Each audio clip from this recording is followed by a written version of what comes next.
Sir నమస్కారం sir. నమస్తే శ్రీనివాస్. ఇది ఒక సున్నితమైనటువంటి అంశమే. కానీ ఒక కామన్ మ్యాన్‌గా నాకు కూడా ఎవరి మీద వ్యతిరేకత లేదు. అంటే ముఖ్యంగా ఈ సబ్జెక్ట్ చేయడానికి ఏందంటే చాలా మందితో చాలా మేధావులతో మీలాంటి మేధావులు అతి తక్కువ మంది ఉన్నారు మీలాంటి మేధావులు. అంటే ఉన్న మేధావుల్లో అంటే నా అభిప్రాయం అది. సో నేనేమనుకుంటున్నా అంటే బీసీ పోరాటం అనేది ఈ మధ్య రిటైర్డ్ జడ్జీలు కావచ్చు, లేకపోతే మాజీ ఐఏఎస్‌లు మీలాంటి వాళ్ళే. 42% రావాలి ఖచ్చితంగా. అసలు 50 ఉన్నారు. మొత్తంగా కలిపి అసలు 90% రావాలా? ఇలాంటి చర్చ మొత్తం కూడా జరుగుతున్నప్పుడు నాకు కొంత అవగాహన ఉన్నంత వరకు కామన్ మ్యాన్‌గా అఫర్మేటివ్ యాక్షన్ అని చెప్పి ఒకటి యూఎస్‌లో ఉంది. అంటే జాన్ కెన్నడీ అంటే గతంలో 60 సంవత్సరాలకు ముందు అప్పుడు అది పెట్టడం జరిగింది. జాతి వివక్షకు గురి అవుతున్నారు. అందరూ కూడా విద్యలో కావచ్చు, ఉపాధిలో కావచ్చు అవకాశాలు రావాలనే ఉద్దేశంతో ఈరోజు అది ట్రంప్ వచ్చిన తర్వాత 2025 రీసెంట్‌గా దాన్ని రద్దు చేయడం కూడా జరిగింది. అంటే ఫలితాలు మెరుగ్గా ఉన్నాయనేది వాళ్ళ ఉద్దేశం. ఖచ్చితంగా కొంత అది మీరు చెప్పాలా. సో మన దేశంలో 79 సంవత్సరాలు 80 అనుకుందాం రౌండ్ ఫిగర్‌గా. అంటే 80 సంవత్సరాలు అవుతున్నా, గడుస్తున్నా మరి ఆ ఫలితాలని మనం ఎందుకని సాధించలేకపోయామంటారు? అసలు బీసీ అంటే ఏంది? ఇదే అంటే దీంట్లో ఎక్కువ ప్రశ్నలుండవు ముఖ్యంగా. అంటే అసలు నిజంగా ఈ రిజర్వేషన్‌లు అవసరమా? ఒకవేళ ఈ 42% అనేది ఇస్తే ప్రతి ఒక్కరు వచ్చి షెడ్యూల్ 9లో పెట్టేస్తే ఇమ్మీడియేట్ అయిపోతది ఇది. తమిళనాడు అని ఒకరు చెప్తారు. 1992 ఇందిరా సహాని అని ఒకరు చెప్తారు. 340, 341 ఒకటి ఉందని చెప్తారు. 1951 15.4 ఆర్టికల్ ఆల్రెడీ ముందే అంబేద్కర్ గారు ఫస్ట్ అమెండ్మెంట్‌లో చేశారు. ఖచ్చితంగా ఇది అసలు ఇవ్వాల్సిందే అని ఒకరు అంటారు. ఇదంతా కూడా ఒక కన్‌ఫ్యూజన్‌కి దారితీస్తుంది. అసలు ఈ రిజర్వేషన్‌లు ఎందుకు? ఇది అవసరమా? దేశానికి ఏం జరగబోతుంది? అభివృద్ధికి దోహదమా? లేకపోతే రాజ్యాంగ స్వరూపాన్ని మార్చేటువంటి ప్రయత్నాలు ఏమన్నా జరుగుతున్నాయా? ఏం చెప్తారు మీరు? ముందుగా శ్రీనివాస్, మనది చాలా వైవిధ్యభరితమైన సమాజం. ప్రపంచంలో ఎన్ని కులాలు, మతాలు, భాషలు, ప్రాంతాలు, విభిన్న వర్గాలు, ఎక్కడ ఇంత సంక్లిష్టత ఉండదు. చాలా దేశాల్లో, దక్షిణాఫ్రికా లాంటి కొన్ని దేశాలు మినహాయిస్తే చాలా దేశాల్లో ఒకే ఒంటి రంగు, ఒకే జాతి, ఒకే మతం, ఒకే నేపథ్యం, ఒకే భాష, ఒకే సంస్కృతి. కొంచెం ఆర్థికంగా ఎక్కువ తక్కువలు కొంచెం ఉండొచ్చు, కానీ మిగతా పెద్ద తేడాలు ఉండవు. మనం అట్లా కాదు. దానికి ఒక 50 దేశాల కలయికగా దేశం ఏర్పడ్డాం అనుకోండి మనం. అంతటి వైవిధ్యం ఈ దేశంలో. వైవిధ్యం రాజకీయంలో ఉన్న వాళ్ళకి ప్రధానమైనటువంటి సమస్య ఏమిటి? విభిన్న ప్రయోజనాలని, వివిధ వర్గాల ప్రయోజనాలను సమన్వయం చేయాలి. ఒక ఇంట్లోనే నలుగురు కుటుంబ సభ్యులు ఉంటే వాళ్ళ ప్రయోజనాలను సమన్వయం చేయడం తలప్రాణం తొక్కొస్తుంది. పావలా అని ఒక నాటకం వచ్చింది గణేష్ పాత్రలో చాలా కాలం క్రితం. ఇవాళ యువతరానికి తెలియని కూడా తెలుసు, 50 ఏళ్ల క్రితం వచ్చినట్టున్నారు, 60 ఏళ్ల క్రితం. పావలా ఒక నిరుపేద కుటుంబంలో ఓ పిల్లోడికి పావలా దొరుకుతుంది. ఆ రోజుల్లో పావలా చాలా డబ్బు కదా లెక్క. అందులో ఒక పేద కుటుంబానికి చాలా ఎక్కువ. ఈ పావలా ఎట్లా ఉపయోగించాలి? ఆ పిల్లోడికి ఒక ఆశ ఉంటుంది, ఏదో చాక్లెట్లు కొందామని ఏదో ఉంటుంది, వివరాలు నాకు గుర్తులేదు. ఆ ఇంట్లో ఉన్న తాతగారికి ఏదో నల్ల మందు అలవాటు ఉంది, తీసుకోవాలని ఆశ ఉంటుంది. తండ్రికి ఇంకేదో ఆశ ఉంటుంది, తల్లికి మరో ఆశ ఉంటుంది. చివరికి వాళ్ళు ఆ పావలాలు ఎలా ఖర్చు పెట్టాలని కొట్టుకుని ఆ పిల్లాడి ప్రాణం తీస్తారు చివరికి. సరే నాటకీయంగా తీశారు, కానీ ఒక నిజమైన సమస్య అది. జీరో సమ్ గేమ్ అంటాం ఇది. ఒక కేక్ పెడితే నేను ఎక్కువ తింటే మీకు తగ్గిపోతుంది, మీరు ఎక్కువ తింటే నాకు తగ్గిపోతుంది. అలాంటి సమస్యలను పరీక్షించాలంటే చాలా ఓర్పు కావాలా, నేర్పు కావాలా, నిజాయితీ కావాలా, మరి భవిష్యత్తు గురించి ఆలోచించాలా, సమాజాన్ని ప్రేరేపించగలగాలి. మనం రాజకీయాన్ని రోజు తిడుతుంటాం. చాలా తిట్లకు వాళ్ళు అర్హులు కూడా. ఎందుకంటే వాళ్ళు చేస్తున్న పనులు అవినీతి, ఎన్నికల్లో డబ్బులు ఖర్చు పెట్టడం, అసంబద్ధమైనటువంటి హామీలు ఇవ్వటం, మరి కులం మతం పేరుతో సమాజాన్ని మొక్కలు చేయడం, ఇవన్నీ సిగ్గుమాలిన పనులు. కానీ ఎన్ని పొరపాట్లున్నా కూడా మన సమాజంలో ప్రగతిశీలకమైన చట్టాలు తీసుకురావడం కావచ్చు. ఉదాహరణకి అస్పృశ్యత నివారణ, మహిళల హక్కులు, గర్భస్రావం మహిళలకు హక్కుగా ఉండేట్టుగా చేసే చట్టం, అలాగే ఈ కుల వివక్షకు గురైనటువంటి వారికి రాయితీలు ఇచ్చే ఏర్పాటు చేయటం, ఇవన్నీ ఏకగ్రీవంగా భారతీయ సమాజంలో అన్ని పార్టీలు కలిసి తొలి నుంచి కూడా ఇప్పటిదాకా చేస్తున్నాయి. ఇది చిన్న విషయం కాదు. ముందు వాళ్ళని తిడదాం, నేను రోజు తిడుతుంటాను తప్పు చేస్తే, ఇవాళ కూడా తిడదాం. ఈ చర్చలో వాళ్ళు చేసే తప్పుల్ని ఎండగడదాం. కానీ మౌలికంగా ఈ ప్రజాస్వామ్య సమాజంలో అసమానతలు ఉన్నాయి. ఏదో రకంగా సమాజాన్ని కలపాలి, ఒక అవకాశాన్ని అందరికీ ఇవ్వాలి. దాని వెనకాల నిజంగా సమాజం అంటే ప్రేమ కావచ్చు, ఓట్లు అంటే ప్రేమ కావచ్చు, అయినా తప్పు కాదు. ఓట్ల కోసమైనా సరే అందరినీ కలిపే ప్రయత్నం చేయడం మంచిదే కదా. ఆ ప్రయత్నాన్ని రాజకీయ పార్టీలు చిత్తశుద్ధితో చేస్తున్నాయి గత 70 ఏళ్ళుగా 80 ఏళ్ళుగా. అందుకు అభినందించాలి. కానీ కొన్ని సందర్భాల్లో ఒడిదుడుకులు వస్తాయి. శృతి మించడం కావచ్చు, లేకపోతే పొరపాటు జరగవచ్చు, అక్కడ ఇబ్బందులు వస్తాయి. ఈ నేపథ్యాన్ని చూస్తున్నాం. చర్చ లోతుకెళ్లే ముందు ఒక మౌలికమైన ముందు మనకు ఒక పునాదులు అర్థం కావాలి. రాజ్యాంగం ఏం చెప్పింది? సమాజంలో అందరూ సమానము. కుల, మత, భాష, ప్రాంత, లింగ వివక్ష లేకుండా దేశంలో చట్టం ముందు రాజ్యాంగం ముందు అందరూ సమానులు. ఈక్వాలిటీ అన్ని రంగాల్లో కూడా. ఓటు వేయడంలో కావచ్చు, వయోజన ఓటు హక్కు. ఈ కులానికి ఎక్కువ, ఆ కులానికి తక్కువని పెట్టాల, మగవాళ్ళు ఎక్కువ, ఆడవాళ్ళు తక్కువని పెట్టాల, చదువుకున్నాడు చదువుకున్నాడు పెట్టాల, డబ్బున్నాడు డబ్బులున్నాడు పెట్టాల. అరుదైన ప్రయోగం. ప్రపంచ చరిత్రలో అట్లా చేసిన మొట్టమొదటి దేశం భారతదేశం. అందున రాజకీయ నేపథ్యం, మనకు ప్రజాస్వామ్య నేపథ్యం 1000 క్రితం దాకా లేదు. 1000 క్రితం చోళులకు ఉంది, చోళుల కాలంలో ఉంది. బౌద్ధుల కాలంలో మరి శాక్య రిపబ్లిక్ అంటాము, లేకపోతే లిచ్చావి అంటాము, మరొకటి అంటారు, రిపబ్లిక్ ఉన్నాయి. కానీ గత 1000 ఏళ్లలో మనకి ఆ అనుభవం లేదు.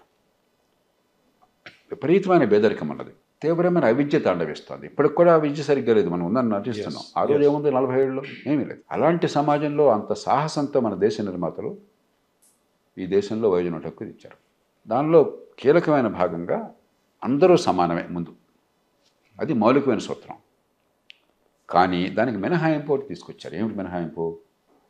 పుట్టుకతో వివక్ష వల్ల అసమానతలు బాగా రాజ్యమేలుతున్న సమాజం కొన్ని శతాబ్దాల పర్యంతం, ఇవాళ మీరు నేను చేసింది కాదు, వివిధ కారణాల వల్ల కొన్ని శతాబ్దాల పర్యంతం పుట్టుకతో మనిషి ప్రతిభతో పడే కష్టంతో సంబంధం లేకుండా ఎక్కువ తక్కువలుగా ఈ సమాజం విభజించడం మాట వాస్తవం, అప్పటికిప్పటికి ఉన్నమాట వాస్తవం.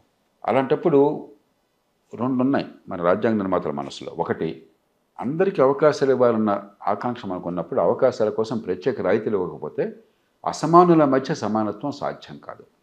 రెండు, అది పక్కన పెట్టండి, నైతికమైన బాధ్యత పక్కన పెట్టండి, ప్రజాస్వామ్యంలో అన్ని వర్గాలను కలుపుకుపోవాలి.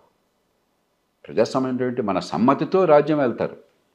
ప్రజాస్వామ్యంలో రాజ్యం వెళ్ళేవాడు అత్యంత ప్రతిభా సంపన్నుడు కాకపోవచ్చు, అత్యంత నీతి సంపన్నుడు కాకపోవచ్చు, మహాత్మాగాంధీ కాకపోవచ్చు, కానీ మనందరి ఆదరాన్ని పొందినవాడు, మనందరం ఒప్పుకున్నవాడు అక్కడ కూర్చుంటాడు. గొప్పవాడు కాబట్టి కూర్చోరా, వాడు గొప్పతనం వచ్చింది మనం ఒప్పుకోవటం వల్ల వచ్చింది. మరి అందరిని ఎలా ఒప్పిస్తాం? కష్టంలో ఉన్నవాడిని, ఇదిగో తమ్ముడు నీకు ఈ రకం కొన్ని ఏర్పాట్లు చేస్తున్నాం, ఒక 10-15 ఏళ్ళలో వ్యవస్థ మార్చి పుట్టుకతో వివక్ష లేకుండా మేము ఏర్పాటు చేస్తాం, టైం పడుతుంది, ఇలాగా నమ్ము, ఇదిగో ఏర్పాటు చేస్తున్నాం. కాబట్టి ఒక ఒడంబడిక ఒప్పందం.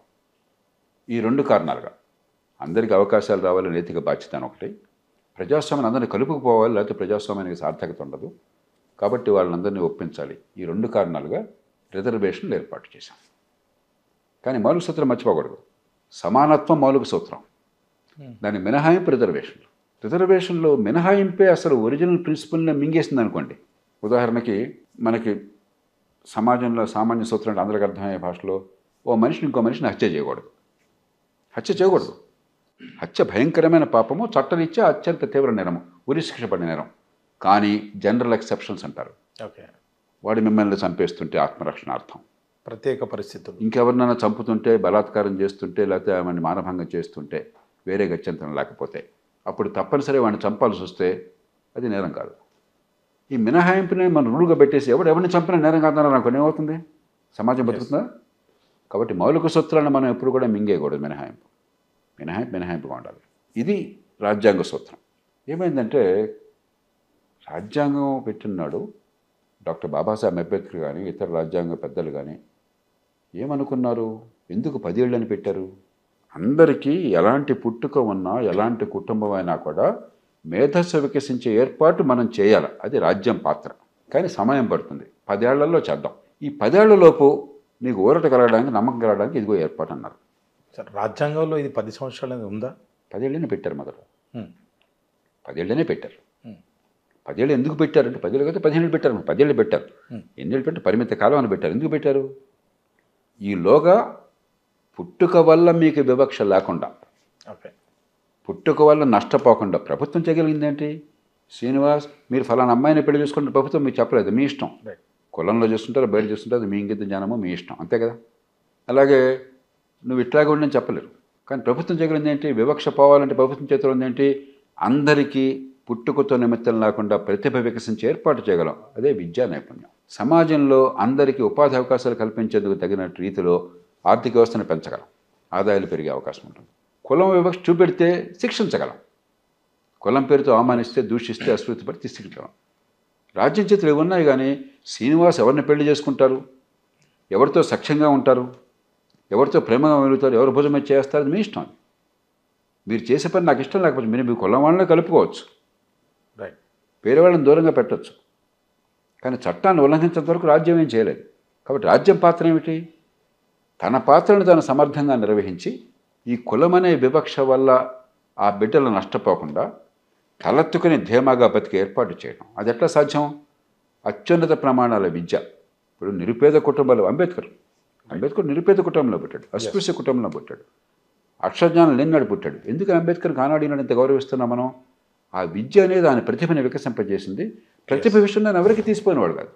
కానీ ఆ ప్రతిభ విద్య లేకపోతే ఏమైండది? మరుగున పడిపోయేది. అలాంటి ప్రతిభ ఉన్నవాళ్ళు సమాజంలో కోకొల్లగా ఉండి ఉంటారు, చరిత్రలో అన్ని వర్గాల్లో ఉండి ఉంటారు.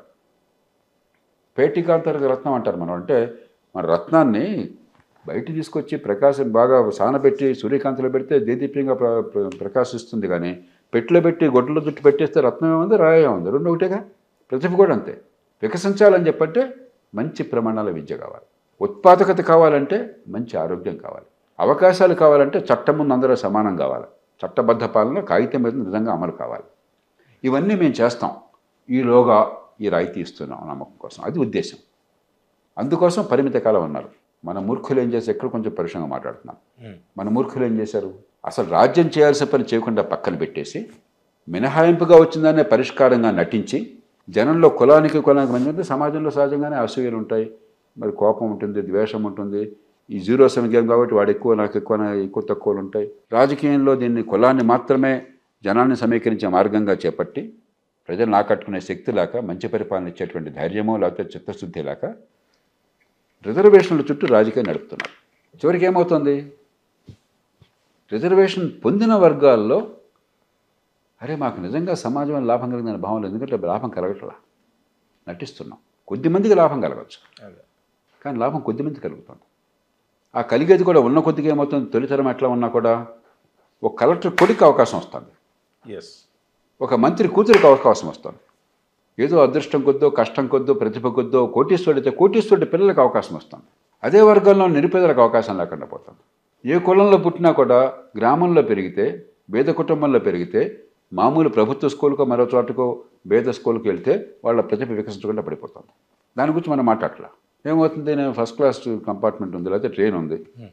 పూర్వకాలం ట్రైన్లు దొరకనప్పుడు, రిజర్వేషన్ సరిగ్గా లేనప్పుడు ఏం చేసేవాళ్ళం? నాకు కూడా బాగా గుర్తుంది. మహారాష్ట్రలో మా పేరెంట్స్ ఉంటే ట్రైన్ ఎక్కుతుంటే మా బాబాయ్ ఒక రోజున బండి ఎక్కనివ్వరు. ఆయన అప్పుడు నన్ను చిన్నపిల్లడుగా ఉన్నప్పుడు బండిలోకి తీసుకొచ్చి వాళ్ళంతా కూర్చోబెట్టి, అంటే ప్రతివాడి వాడి బలం బట్టి ట్రైన్ ఎక్కిన తర్వాత ఏం చేస్తాడు? మిగతా వాడు రాకుండా ఆపుతాడు. ఎక్కేదాకా ఎలాగో ఎక్కే ప్రయత్నం చేస్తాం. ఎక్కిన తర్వాత ఇంకోటి రాకూడదు, నాకు ఇబ్బంది కలగకూడదు. అలా తయారు చేశాం మనం దీన్ని. అది సమాజానికి ముందుకు పోయే మార్గం కాదు, సమాజాన్ని విభజించే మార్గం.